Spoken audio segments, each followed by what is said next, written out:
오늘 우리에게 주시는 하나님의 말씀은 구약성경 창세기 24장 67절과 25장 28절의 말씀입니다.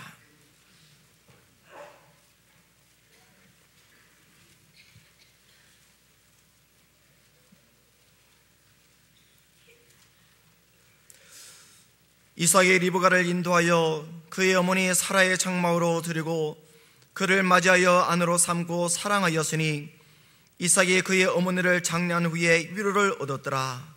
28절입니다. 이삭은 에서가 사냥한 고기를 좋아하므로 그를 사랑하고 리브가는 야곱을 사랑하였더라. 하나님께서 이 말씀을 통하여 우리에게 은혜 주시기를 원합니다. 할렐루야.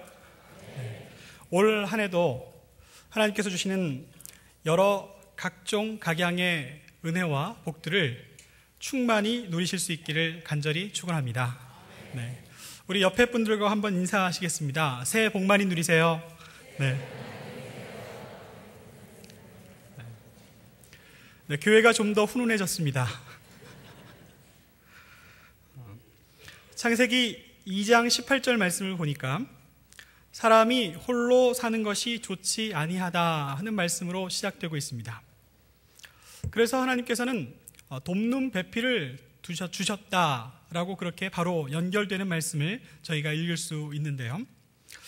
살아보니까 정말 그런 것 같습니다. 혼자 사는 것이 얼마나 고독하고 힘든 일인지 종종 맛보게 될 때가 있습니다. 저희 교회 어떤 권사님의 이야기입니다. 그 권사님께서는 한평생 열심히 수고하고 애써서 거둔 열매가 있었는데 노년에 그 빌딩을 교회 사회복지재단에다가 헌납하셨습니다. 참 모두가 다 존경하고 또 좋아했던 권사님이셨죠. 그런데 한 가지 좀 아쉬운 게 하나 있었는데 같이 사는 가족이 없었어요. 그러다가 몇 날이 되어서 그 권사님께서 돌아가셨다는 이야기를 들었습니다. 근데 같이 사는 가족이 없어서 돌아가셨는데도 며칠을 아무도 몰랐던 겁니다. 그냥 혼자 고독하게 하나님께 드려진 그 자신의 열매 안에서 아마 하나님의 인도하심을 받고 그렇게 떠나셨겠지만 그러나 혼자 있었던 것이 우리 같은 신앙인으로서 또 함께 신앙생활하는 교우로서 마음이 몹시 착잡하고 안 되었었습니다. 요즘 이런 외로움들을 맛보는 일들이 더 많아졌습니다. 독신 가정들이 점점 더 늘어나고 있지요. 예전 같으면 생각할 수도 없는 일들이 일어나고 있습니다. 예전에는 노인 혼자 혹은 노인 부부만 사는 일은 생각할 수도 없었습니다. 그러나 이제는 너무나 의례당연하게 노인 혼자 혹은 노인 부부만 그렇게 자녀들과 떨어져서 사는 것이 이제는 당연한 것처럼 그렇게 생각되어집니다. 또 결혼 정년기를 지났는데도 결혼하지 않고 혼자 살려고 하는 사람들이 많이 있습니다. 그리고 때때로 어떤 어려움 때문에 가족과 헤어져서 이러저러한 모양으로 살고 있는 모습들이 점점 더 늘어나고 있습니다. 외로움을 맛볼 수밖에 없지요. 그래서 세상은 점점 더 많은 사람들이 우울하다, 외롭다, 심심하다 하는 이야기를 더 자주 말하는가 봅니다. 이 외로움과 우울증이 깊어지면 때때로 우리의 생명까지 위협하는 경우가 있습니다. 수많은 사람들이 그 외로움과 우울증을 이기지 못하고 스스로 목숨을 끊고 마는 그런 일들을 이제는 우리 주위에서 너무 더 자주 듣게 되었습니다. 삭막한 세상에서 더 삭막한 세상으로 그렇게 나아가고 있는데 우리는 얼마나 더 삭막하고 쓴맛을 보며 살아야 할지 생각하면 하나님 앞에 기도밖에 나오지 않는 분들도 많아졌습니다. 세상이 얼마나 삭막하고 또 얼마나 외로운지 그것을 달래주겠다고 그것을 도와주겠다고 나선 사업자들이 있나 봅니다. 종종 그 핸드폰으로 문자가 오는데 오빠 연락해. 제 동생 이름으로 온 핸드폰이 아닙니다. 세상은 좀 더 외로워지고 또 사랑이 사라지고 있는데 이러저러한 음란한 것으로 유혹하고 또 돈을 벌려고 하는 이런 악한 세력은 점점 더 심해지고 있는 것이 이 세상이 아닌가 생각해 봅니다. 오늘 저희가 함께 읽은 창세기 24장 말씀에 우리가 잘 알고 있는 이삭이라는 사람이 등장하는데, 그런데 이 대목에 이르러서 이삭의 모습을 보면 홀로 외로운 이삭이라는 것을 알 수가 있습니다. 홀로 외로운 이삭이 들에서 배회하는 것을 성경은 말씀하여 주고 있습니다. 왜 그가 홀로 들에서 배회하고 있는 것일까요? 말씀을 자세히 읽어보면 상황이 이렇다는 것을 알 수 있습니다. 첫 번째, 자신의 어머니가 나이가 많이 들어서 이 언약의 아들로 이삭을 낳았는데, 그래서 늙으신 어머니의 사랑을 받고 잘 자랐는데 어머니께서 너무 연로하셔서 일찍 세상을 떠나신 겁니다. 어머니를 잃고 난 아들의 외로움, 그것을 어머니의 사랑을 더 이상 이 땅에서 받을 수 없다는 사실 때문에 어쩌면 이삭이 외로워하면서 혼자 들을 배회하고 있는지도 모르겠습니다. 좀 더 이해할 만한 것은 이때 이삭은 결혼 정년기에 들어있지 않았을까? 여러분들 남자는요, 결혼 정년기쯤 되면 자연스럽게 외로운 늑대가 됩니다. 옆구리가 허전하면 춥고 마음 시리고 어쩔 줄 몰라 합니다. 혹시 여러분들 가운데 어떤 이가 찾아와서 요즘 되는 일도 잘 없고 또 모든 게 다 힘들고 부쩍 외로워졌다 그러면 답을 이렇게 해주면 됩니다. 그러면 결혼할 짝을 좀 찾아라. 그러면 해결된다고 말할 수 있겠습니다. 이 외로운 이삭, 홀로 외로워서 오늘 성경을 보면 들판을 이렇게 배회하고 있는 모습을 보여주고 있는데, 이 이삭을 하나님께서 사랑하셔서 놀라운 은혜를 베풀어 주셨습니다. 그에게 딱 적합한 처녀를 발견하게 하시고, 그리고 먼 고향에서 이 이삭이 사는 이 집으로 기꺼이 시집 올 수 있도록 그렇게 인도해 주셨습니다.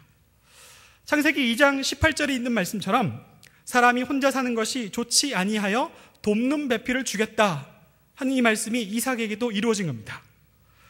리브가와 결혼하고 나서 어머니가 머물렀던 사라의 장막에서 신혼집을 차린 이삭, 깨소금이 와글와글 쏟아지고 있습니다. 결혼함으로써 그가 행복을 맛보게 된 것입니다. 결혼함으로써 평생 함께 살 배우자를 맞음으로써 외로움을 날려버릴 수 있었습니다.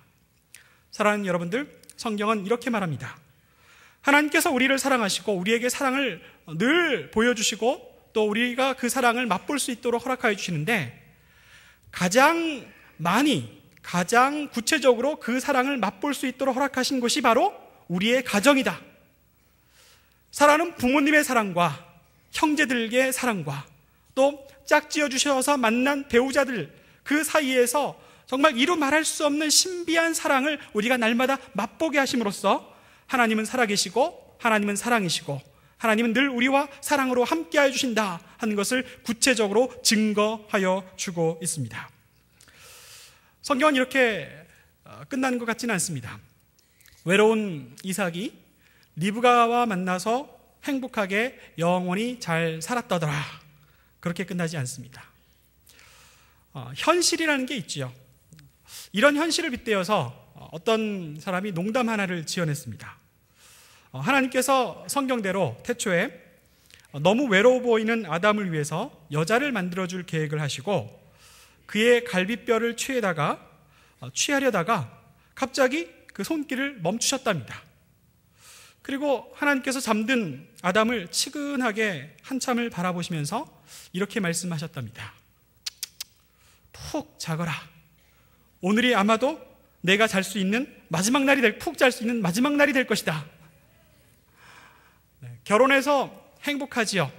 그러나 결혼하고 또 새로운 가정을 만들게 되면 세상에 이러저러한 피곤함이 있을 것이다 하는 우리의 현실을 빗대는 그런 농담인 것 같습니다. 여성을, 아내를 맞음으로써 이삭은 비로소 행복을 맛보는 것 같다라고 성경은 우리에게 그렇게 증거해 주고 있습니다. 그렇습니다.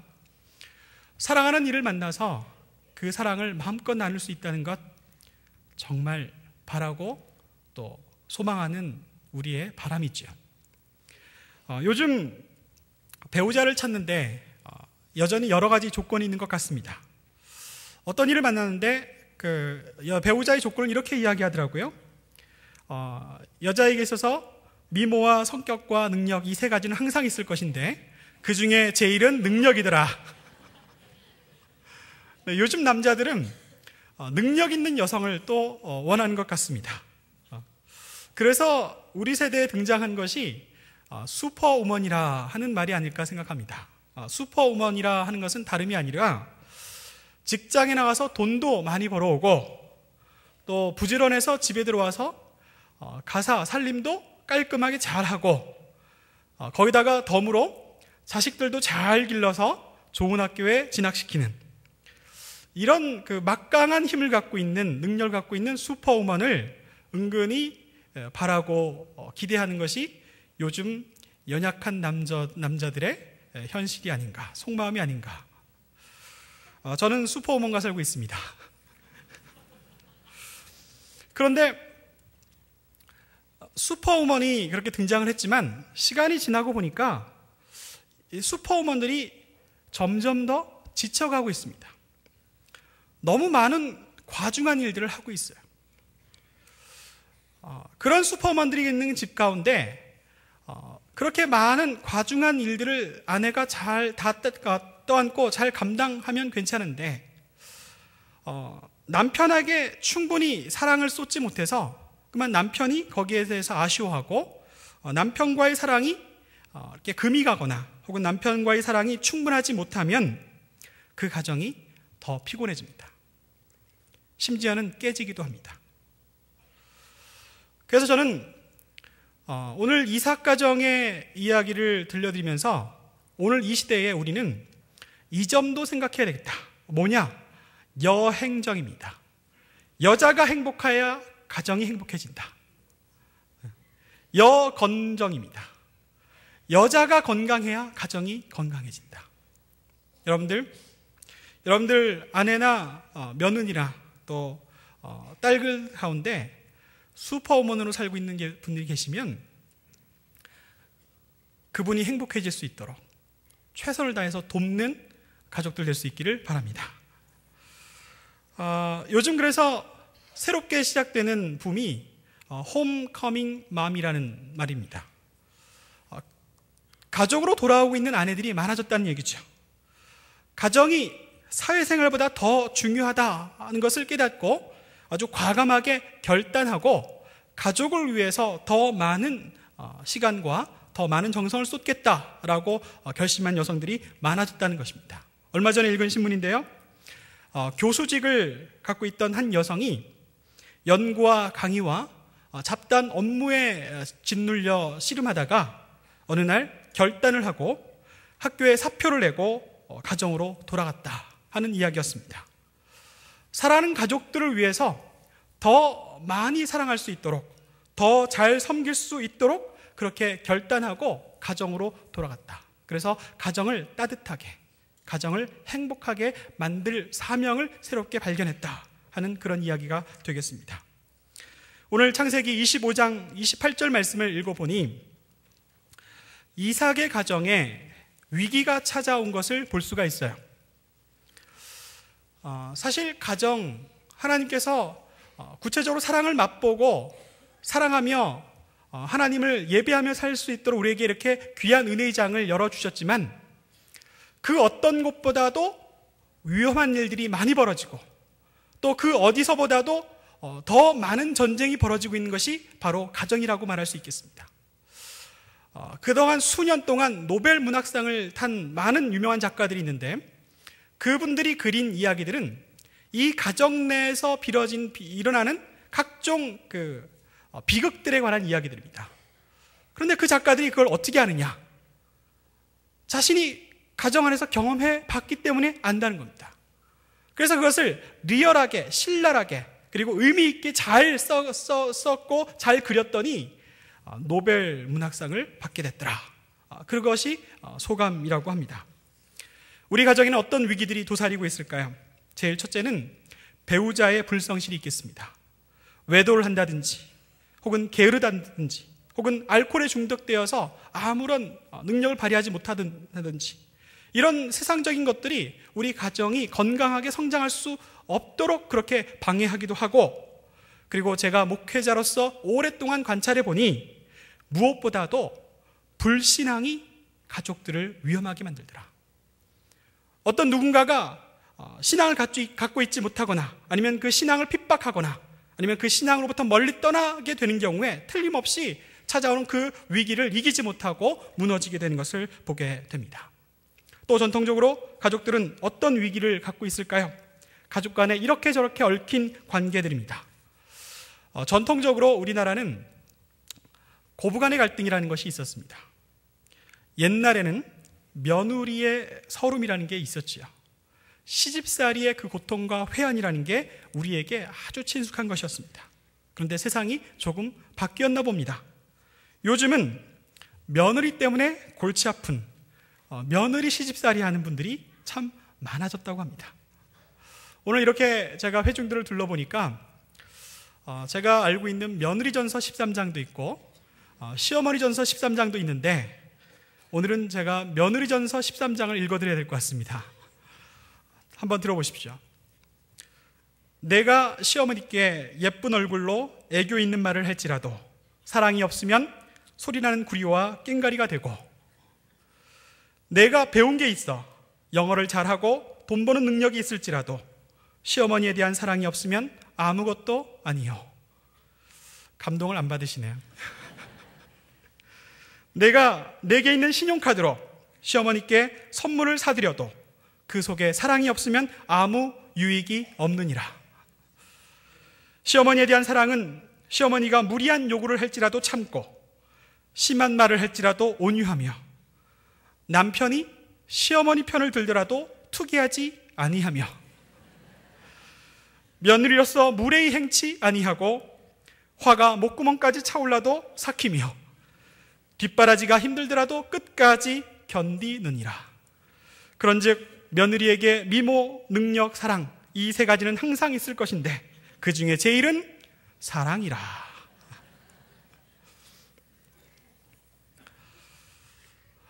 서로 사랑할 수 있다면 가족은 늘 편안하고 행복할 수 있겠습니다. 오늘 설교 제목이 성숙한 사랑이라는 제목이지만, 사실 저는 성숙한 사랑이라는 제목의 설교를 할 수 있는 자격이 있는 사람이 못 됩니다.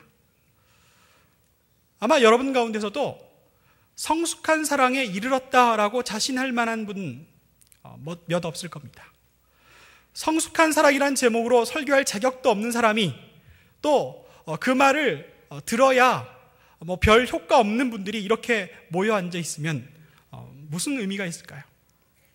그러나 바라고 확신하건대 우리 주 예수 그리스도의 사랑 안에서 오늘 이 말씀을 함께 나눔으로써 서로 위로가 되고 서로 도전이 되고 서로 격려가 되고 서로 배움이 될 수 있기를 간절히 축원합니다. 또 가정 내의 위기가 자녀 교육 문제 때문에 있는 것 같습니다.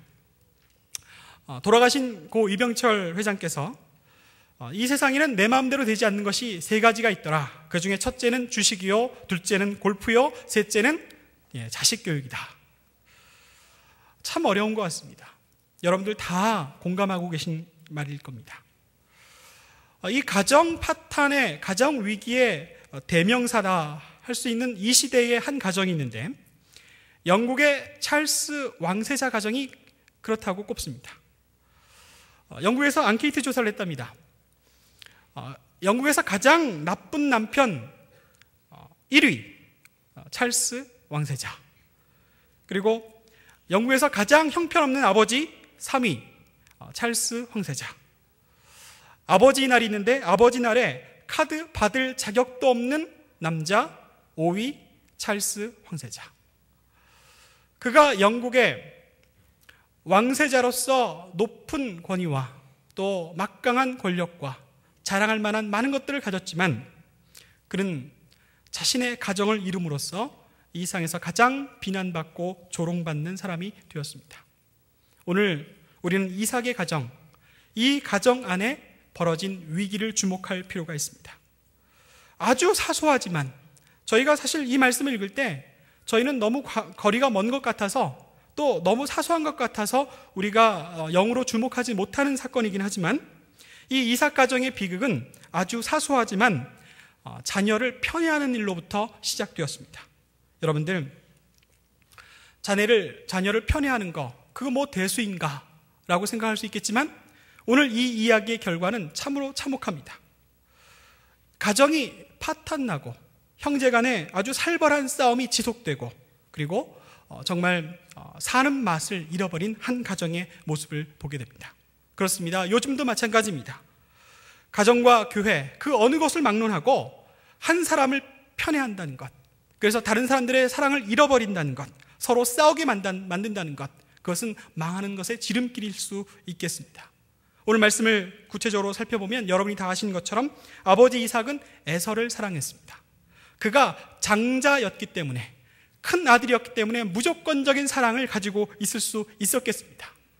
또 사적으로 이런 소감도 있었을 것 같습니다. 에서는 들에 나가서 사냥을 해가지고 오는데 올 때마다 자연산 고기를 아주 맛있게 요리해 주니까 늘 마음에 들었을지도 모르겠습니다.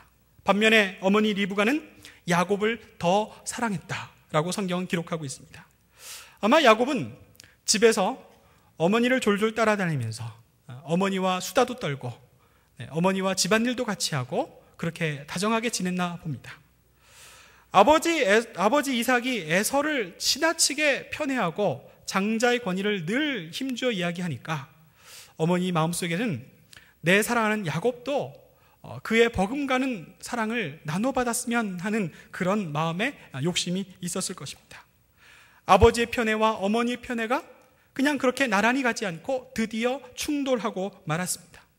이 가정에 끔찍한 비극이라고 할 만한 일이 벌어졌죠. 살벌한 형제 간의 싸움, 그리고 오랜 동안의 이산가족으로 살았던 것, 야곱은 집을 떠나서 어머니 아버지를 보지 못하고 살았습니다. 사랑하는 여러분들, 그렇습니다. 이 세상에 수많은 가족들, 이 가족들 위해 하나님께서 사랑으로 기름 부어주시긴 하지만 이 세상 모든 풍조들은 또 악한 사탄 마귀는 우리 사랑하는 모든 가족들이 이러저러한 작은 어려움에 걸려 넘어지길 바라고 또 깨어지길 바라고 갈라서길 바라고 싸우기를 바라고 있는지도 모르겠습니다. 그것이 우리의 현실인지도 모르겠습니다. 여러분들, 어떻게 해야 할까요? 우리는 지금까지 대단히 잘 해왔습니다. 앞으로도 계속해서 사랑하며 정이 넘치는 따뜻한 가정을 만들기 위해서 오늘 저는 이 말씀을 빌어서 한 가지 제안을 하고 싶습니다. 우리에게 요만큼의 필요한 작은 노력이라는 게 있다. 이삭은 축복하는 것으로서 화를 그렇게 불러일으켰지만 오늘 우리는 반대로 축복하는 것으로서 사랑과 정을 불러오며 그리고 그 복을 누리는 방법을 찾자라는 제안을 해드리고 싶습니다. 여러분들, 자녀를 축복하는 부모가 될 수 있기를 원합니다. 자녀를 골고루 축복할 수 있는 부모가 될 수 있기를 간절히 축원합니다. 제가 10년 전에 가족치료사가 되기 위해서 석박사 과정에서 오랫동안 수련을 받았습니다. 그래서 치료사 자격증을 하나씩 따는 과정에서 이런 고민을 하게 되었습니다. 어떤 고민이었냐면, 가족치료사가 되고 또 목사인데 가족치료사로서 혹은 목사로서 남다른 방법이 없을까? 그렇게 고민을 하고 있었는데 그때 제가 좋은 선생님을 만났습니다. 시카고에서 빌 가서드라는 목사님을 만났는데요. 인생을 바꾸는 축복의 말이라는 이 책을 제게 선물로 주었습니다. 이 목사님의 가르침은 무엇이었냐면, 하나님께서 우리에게 주신 이 말씀의 능력을 믿는 사람들이라면 하나님 말씀을 의지해서 부지런히 축복하라는 것이었습니다. 그렇다면 그 축복의 말씀이 우리의 삶을 변화시켜 주어서 인생을 바꾸어 주실 것이다 라는 것이 그분의 가르침이었습니다. 그래서 저는 저를 찾아오는 그 모든 가족들을 만날 때마다 제가 도울 수 있는 여러 가지 그 치료 모델로 돕고 마지막에는 꼭 그 가족을 위해서 축복 기도를 했습니다. 그리고 얼마 있다가 제가 한 장의 편지를 받게 되었어요. 그 편지의 내용은 이렇습니다. 목사님께서 해주신 축복은 모든 것의 시작이었습니다. 내가 한평생 그렇게 미워하고 그렇게 나를 고통스럽게 했던 남편을 목사님께서 축복하시니 나도 이제 그를 축복하면서 살기로 했습니다. 그때 변화가 찾아왔습니다. 라는 글이었습니다. 사랑하는 여러분들, 우리 하나님께서 우리가 하나님의 자녀로서 누릴 복을 주셨습니다. 그 복을 받아 누리는 우리들도 이 세상에서 능력 있게 사는 방법 한 가지는 부지런히 우리도 하나님 말씀을 빌어서 축복하는 것입니다. 민수기 6장 24절에서 26절에 이런 말씀이 있습니다. 이런 축복의 말씀이 있습니다. 한번 찾아보실까요?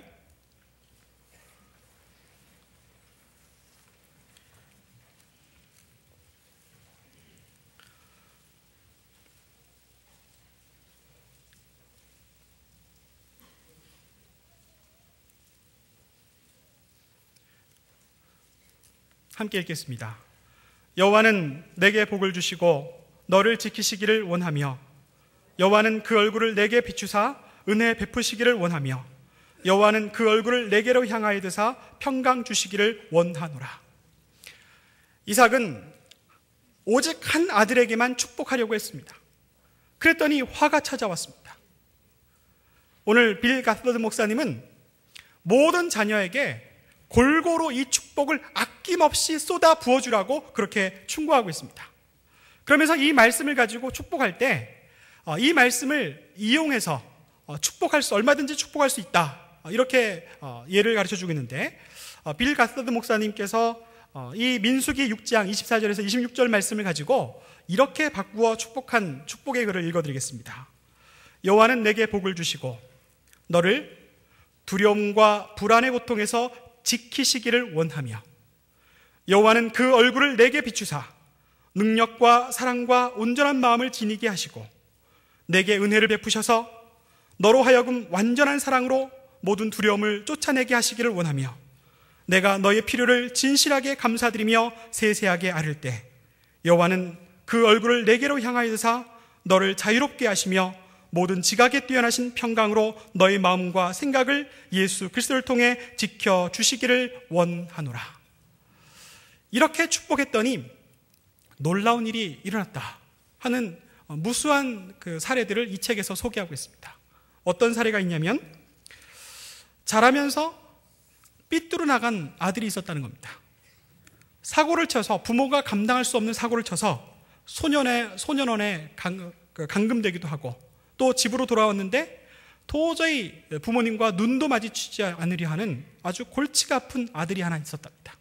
그래서 이 빌 가스버드 목사님의 이 교육을 받고 어떻게 말을 붙여볼 수가 없으니까 집에 돌아와서 자는 날 가만히 그 방에 들어가서 그 아들 머리에 손을 얹고 이 축복의 기도를 해줬답니다.